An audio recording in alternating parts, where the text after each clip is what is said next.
Bom dia, alunos do 7º ano, tudo bem com vocês? Estão preparados para mais uma aula de língua portuguesa?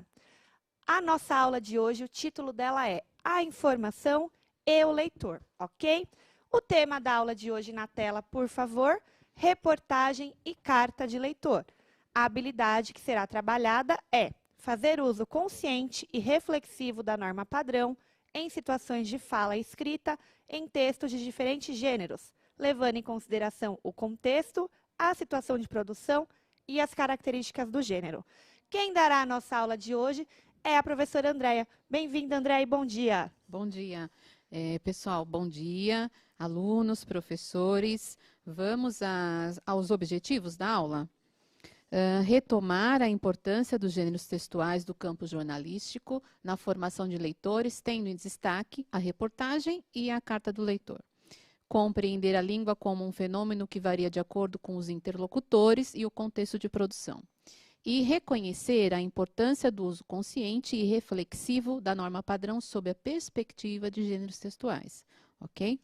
Para iniciarmos, então, façam anotações. É uma retomada hoje de reportagem e carta do leitor, mas só que um outro foco, tá? Você já estudou alguns gêneros do campo jornalístico, como notícia, reportagem, entrevista e carta do leitor. Na aula de hoje, vamos retomar os gêneros textuais reportagem e carta do leitor e analisá-los. Para isso, nós vamos fazer algumas perguntinhas no chat, como levantamento de conhecimentos prévios, ok? Perguntinhas, então. A primeira, os gêneros jornalísticos apenas informam os leitores? 2. Qual a diferença entre reportagem e notícia? 3. Qual a finalidade da carta do leitor? E 4. Como escolhemos o modo como vamos escrever ou falar? Vou deixar aí 3 minutinhos para vocês responderem. É importante pontuar que respondam colocando o número, né? 1, 2, 3, 4, para a gente conseguir identificar a resposta. E se você verificar que muitos já responderam 1, pula para 3, pula para 4. O importante é você participar, certo? Vamos lá. Vamos lá, Dani? Vamos. Então, Deia, na primeira, tivemos divergências aí, tá? Sim e não. Tá. Mas a Alexia, eu acho que é a Alexia, tá? Ela colocou o seguinte na 2. A reportagem você fala e a notícia você escreve. Tá, vamos lá. O Idenilson colocou a 4 a seguinte. Formalmente, tá? Tô coletando as respostas aqui. A 1... Alguém colocou aqui, qual a finalidade da carta do leitor? Na verdade, é a 3. A 3. Colocou informar os leitores. Tá, vamos lá, então. Embora nós tenhamos colocado 4 questões, nós não colocamos as respostas. Isso era mais para vocês relembrarem para a gente começar a aula. Uma interação, né? Na verdade, uma sondagem. Não tinha obrigatoriedade, até porque nós não colocamos, isso é uma retomada, tá? Então, os gêneros jornalísticos, nós vimos, quando estudamos lá a reportagem e depois a carta do leitor também, que os gêneros jornalísticos, eles não apenas informam, né? Eles formam leitores, eles trazem aí aquilo em que ou o repórter acredita, o editor acredita, o jornal acredita, a revista acredita, né? E fazem com que o leitor reflita sobre aquilo, na intenção até de que ele mude de comportamento, mude de pensamento. Então, os gêneros jornalísticos não apenas informam, eles formam leitores também. Isso depende também da qualidade de leitor, né? Que é o que a gente brinca sempre. Você tem que se formar um leitor com qualidade. Ler por criticar também, não ler por ler apenas, né, Andréia? Observar as entrelinhas de tudo, né? E a 2, qual a diferença entre reportagem e notícia? A notícia traz aqueles dados mais simples, né? Mais curtos. Então, o que, quando, né? Onde, como? De forma mais sucinta. A reportagem, ela expande o que aconteceu, então, com essa notícia, né? Ela vai atrás. Citações, né, Andréia, que você mencionou também em alguma aula. Ela vai atrás de investigar tudo isso. O que aconteceu? Ela coloca entrevistas dentro dessa reportagem. Essa reportagem pode trazer um infográfico também para ajudar. Então, a reportagem, ela é mais expansiva aí que a notícia. todas as duas servem também para informar, além de informar. Finalidade da carta do leitor. Nós vimos uma que ela tinha tido origem numa reportagem, lembram disso? Né? Sim. Da questão da adoção dos animais. Então, por conta de ter lido na reportagem que era possível, a leitora, então, se animou e foi atrás de procurar o seu direito aí para adoção de um animal silvestre. A Ana Luísa colocou assim, ó, na 3, que a finalidade da carta do leitor é expressar a sua opinião, né? Também, E ela colocou na 4, como escolhemos o modo como vamos escrever? Analisar se é modo direto. Eu acho que ela quis dizer a questão da variedade linguística. Eu não sei, informal ou formal. Vamos lá. Então, e como nós escolhemos o modo como vamos escrever? Até é uma retomadinha até do que nós falamos ontem, né? Da importância do modo como nós falamos, ou o modo como nós escrevemos, muito mais do que o que nós estamos escrevendo, né? Então, como nós escolhemos? Nós escolhemos em virtude das condições de produção. Então, em que contexto eu estou falando? Naquele momento, qual é o meu papel social? Lembram da carta também de Pero Vaz de Caminha? Né? Que era bem mais formal. Utilizava uma linguagem mais difícil para eles, né? Hoje. Então, quem fala? Para quem eu estou falando? Quem é o outro para quem eu vou falar? Lembram da mensagem da namorada para o namorado ou da esposa para o marido também, que já era aí o mozão, bem diferente de como Pero Vaz de Caminha falou com o rei, certo? Então, nós precisamos observar tudo isso. Então, o outro é muito importante nessa escolha também. O outro e o contexto, né? E as minhas intenções, o que eu quero com aquilo, certo? Era só para a gente relembrar aí algumas coisas, tá? Nós agora vamos ler uma reportagem, tá? Vocês acompanhem aí, por favor. Então, 87% de aumento na lista dos animais ameaçados de extinção. Sem estardalhaço, em uma década aumentou em 87% a lista dos animais ameaçados em extinção no Brasil. Mas o problema não é abordado. Os números do Ministério do Meio Ambiente não deixam dúvidas sobre o aumento na lista de animais em extinção. Em 2008, o catálogo fornecido era com 627 espécies de animais em risco e, em 2018, o número chegou a 1.173. Ainda que o desaparecimento de animais interfira no ecossistema e, consequentemente, na vida humana, o assunto não é destacado. Os especialistas em meio ambiente lembram que faltam políticas públicas em prevenção ambiental. O fato é agravado pela constante exploração humana na Mata Atlântica, onde a população de mamíferos foi reduzida pela metade desde a colonização, que teve início a partir do ano de 1500. As principais vítimas são animais de médio e grande portes, como onças pintadas e antas. E aí nós temos um gráfico, né? O gráfico a seguir mostra o panorama de conservação de espécies ameaçadas da fauna brasileira. Então, olha, nós temos os peixes continentais, nós temos aves, os invertebrados terrestres, os mamíferos, os peixes... Você consegue ler, Dani? Marinhos. Os peixes marinhos, os répteis, os invertebrados aquáticos e os anfíbios. Ao lado, se vocês prestarem atenção aí no gráfico, porque o gráfico apresenta 3 cores, certo? Fora os números aí, as espécies, há 3 bolinhas aí de cores diferentes correspondentes às que aparecem na definição aí dos animais que estão ameaçados. Então, eu vou ler o próximo e depois a gente volta nesse. Tá? Que é a explicação da legenda para vocês. Aí a gente volta no gráfico. A legenda que acompanha o gráfico segue um catálogo de classificação criado pela União Internacional para a Conservação da Natureza e dos Recursos Naturais, que mostra a situação da conservação das espécies de plantas, animais, fungos e protozoários de todo o planeta. Sendo assim, nós temos as siglas VU, que é aquela cor amarela, a gente já volta lá. Então, o VU é de vulnerável, o EN, laranja, é que está em perigo, e o ER, que é de cor vermelha, criticamente em perigo. Da forma como se apresentam, são consideradas espécies ameaçadas. Pode voltar um pouquinho agora no gráfico. Então, olhem lá, ó, aquelas cores, o amarelo, o laranja e o vermelho. Então, o amarelo vulnerável. O laranja Em perigo. Em perigo. E o vermelho, Criticamente em perigo. certo? Então, isso também ajuda a esclarecer um pouquinho o que foi dito em relação ao quanto a fauna está ameaçada, certo? Continuando.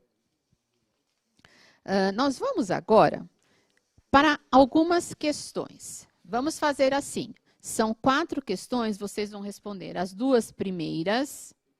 A gente vai dar um tempo, a gente conversa sobre as 2 primeiras, vocês respondem as 2 últimas, a gente dá mais um tempo, e aí nós conversamos sobre essas 2 últimas e colocamos as respostas. Então, certo? agora Pra ficar só 1 e 2. só a 1 e a 2 agora. 2 então, minutos, Andréia? 2 minutos. Então, 1 e 2. Qual é o assunto da reportagem? E 2. Considerando a reportagem, a carta do Movimento em Defesa dos Animais da aula anterior, da aula de ontem, foi coerente? Então, aquela carta que o Movimento em Defesa dos Animais enviou para o IBAMA, ela é coerente a partir do que a gente leu aí na reportagem? Vamos lá? 2 minutinhos. Questões 1 e 2. Anotem. 1, a resposta. 2, a resposta. E Dani, facilitou um pouquinho agora só 2 questões? Sim, muitas respostas. Então vamos lá. Qual é o assunto da reportagem, certo? A Júlia Moreira colocou a vulnerabilidade dos animais da fauna brasileira. A Islaine, espero que esteja falando certo, ela colocou o assunto da reportagem sobre os animais que estão em extinção. Né? O Evandro colocou extinção, a Elaine também colocou extinção, a Rebeca colocou os animais. Ok. Né? De certa forma, foram essas respostas. Tá, sendo mais específico, então, é o aumento aí da lista de animais em extinção, certo? Daqui a pouco a gente põe a resposta para vocês. Vamos só comentar por enquanto. A 2, considerando a reportagem, a carta do Movimento em Defesa dos Animais da aula anterior foi coerente?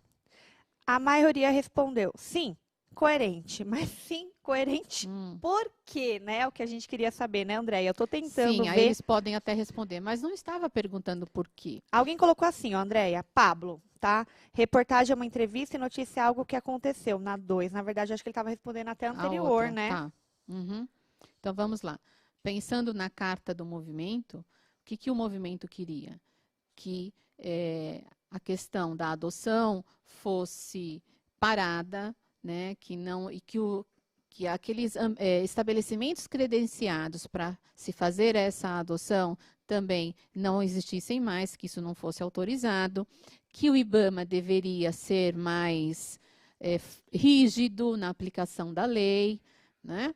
Então, por conta de tudo isso, o que a gente percebe? É claro que essa reportagem está de acordo, ou melhor, a carta do movimento está de acordo com a reportagem. Essa reportagem serve até para exemplificar ou embasar tudo que ele falou, né? Sim. Porque mostra no gráfico, era um gráfico, né, Andréia? Mostra a questão das espécies em extinção que tanto se falou lá na carta, porque ele estava pedindo justamente isso, para a gente cuidar melhor do nosso planeta, né? Ele ainda envolveu nós, todo mundo, a sociedade. Sim.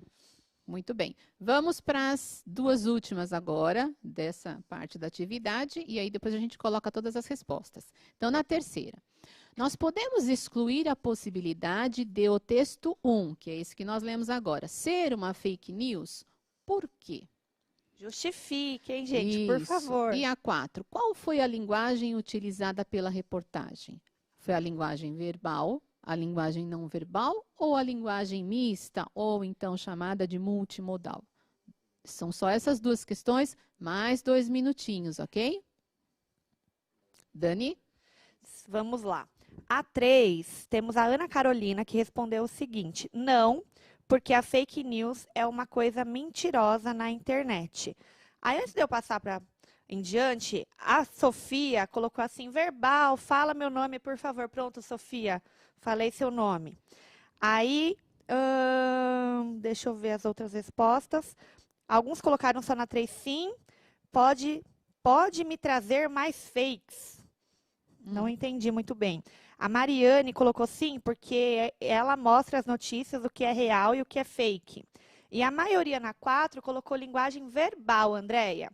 Tá, então vamos lá para as respostas. Olha, vocês têm aí agora as respostas da 1 e da 2, que nós acabamos de falar, né? E vamos falar da 3 agora. Vamos lá.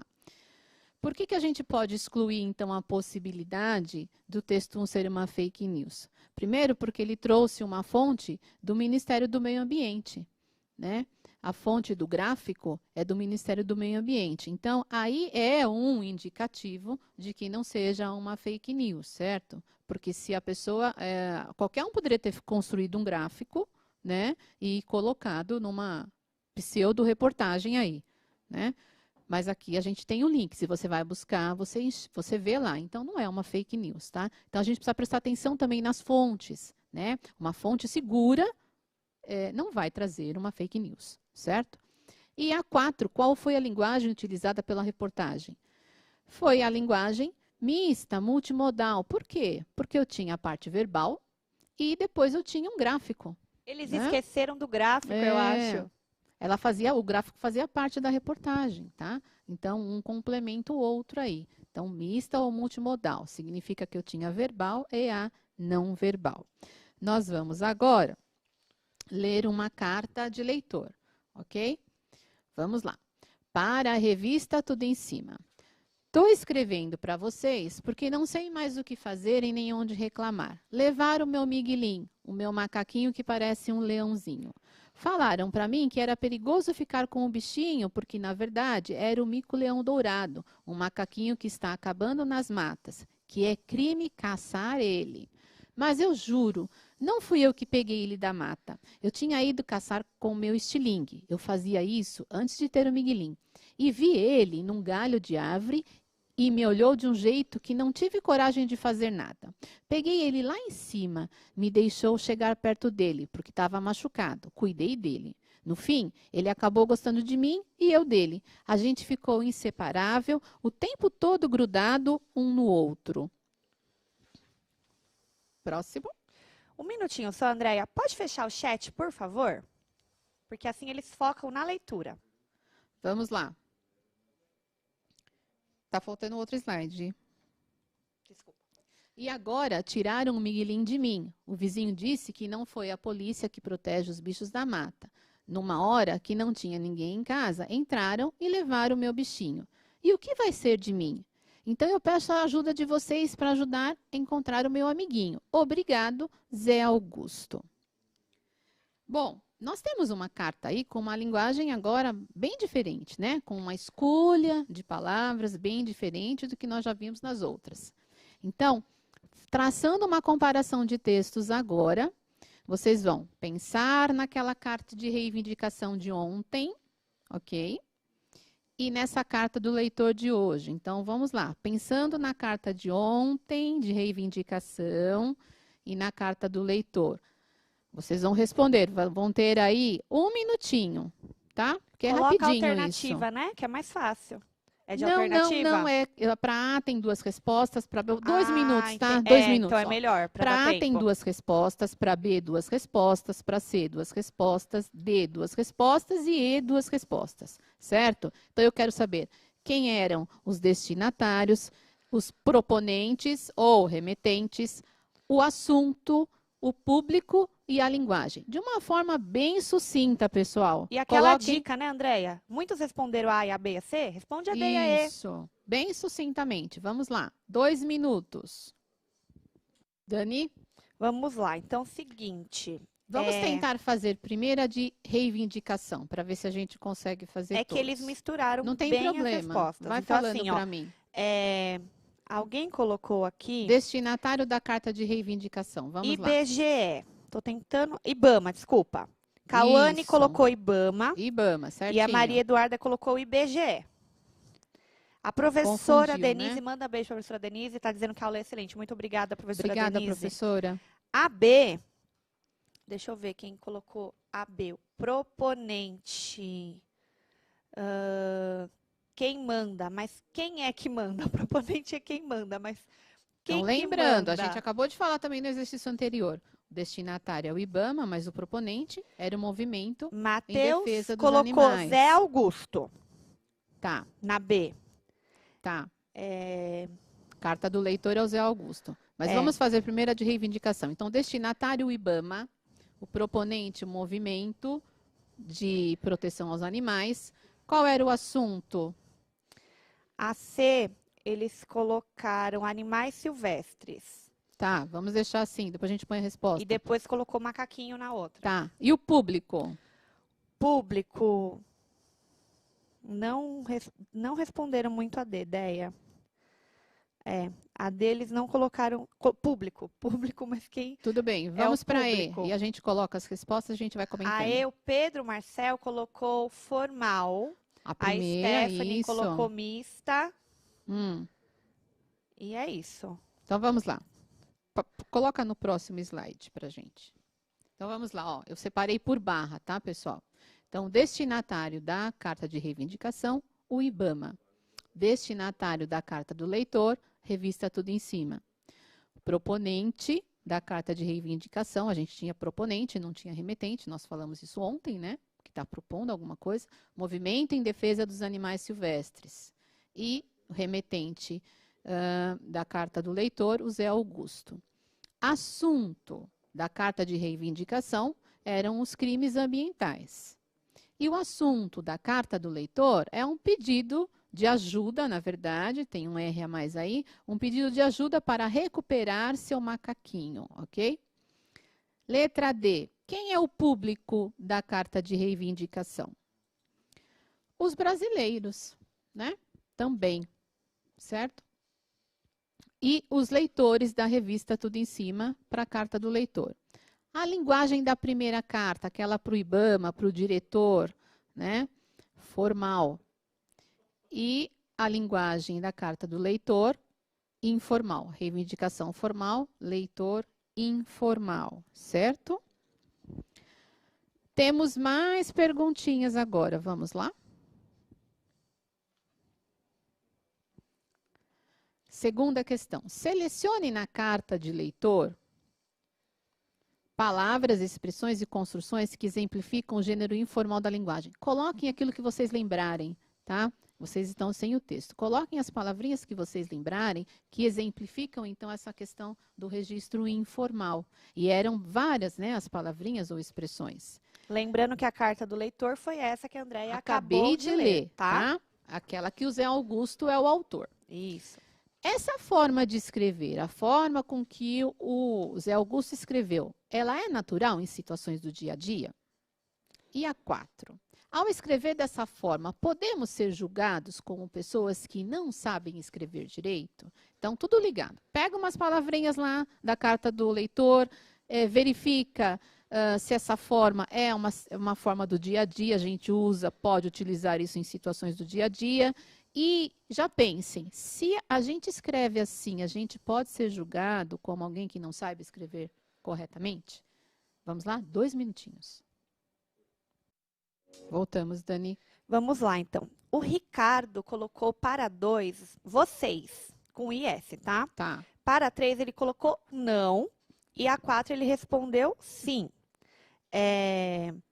A Ana Luísa também mencionou vocês, não e sim. A Aline, fala meu nome. Pronto, Aline, falei. Colocou na 4. Não, pois não há jeito correto de se falar. Por favor. Pronto, Aline, falei. Temos, a maioria coloca não e sim, não e sim.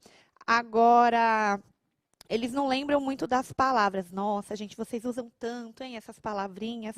Alguém falou macaquinho, Gabriel, macaquinho. Tá. E respondeu a 3 sim, a 4 sim também, Andréia. Então, vamos lá. Coloquem nas respostas, por favor. PPT, por favor. Obrigada. Isso, ó. Então, na questão 2. A forma abreviada dos verbos. Olha, o tô, o tavam, o tava, o vê, o pra, né, a preposição, a forma verbal fez, né, tudo se aproximando da forma como nós falamos, né?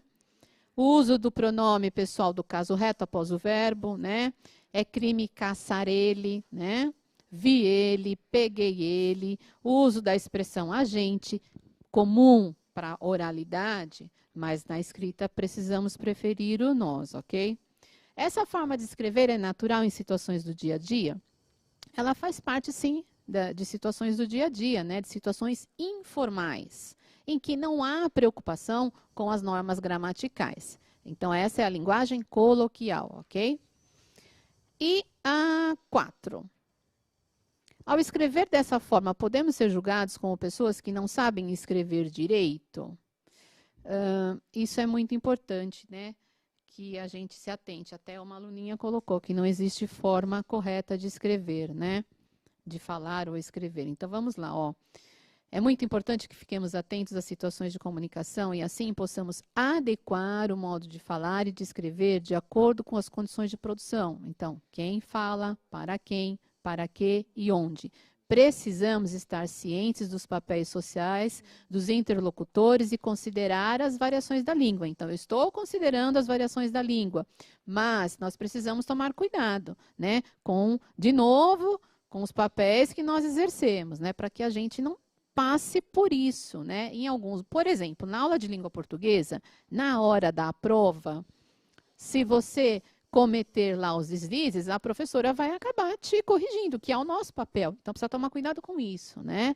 Mas é o modo também como eu vou corrigir, né? O modo como você vai corrigir o outro, né? Dar uma dica, olha, não fala dessa maneira nessa situação, que não pega bem. Lembro, nós fizemos uma aula também há uns dias, que era as palavras vestem. Então, a palavra é como a roupa.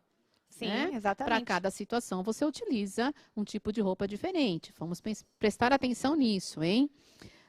Para refletir, ao analisar a forma como Zé Augusto escreveu, você diria que ele é ainda uma criança ou que ele não sabe escrever, né?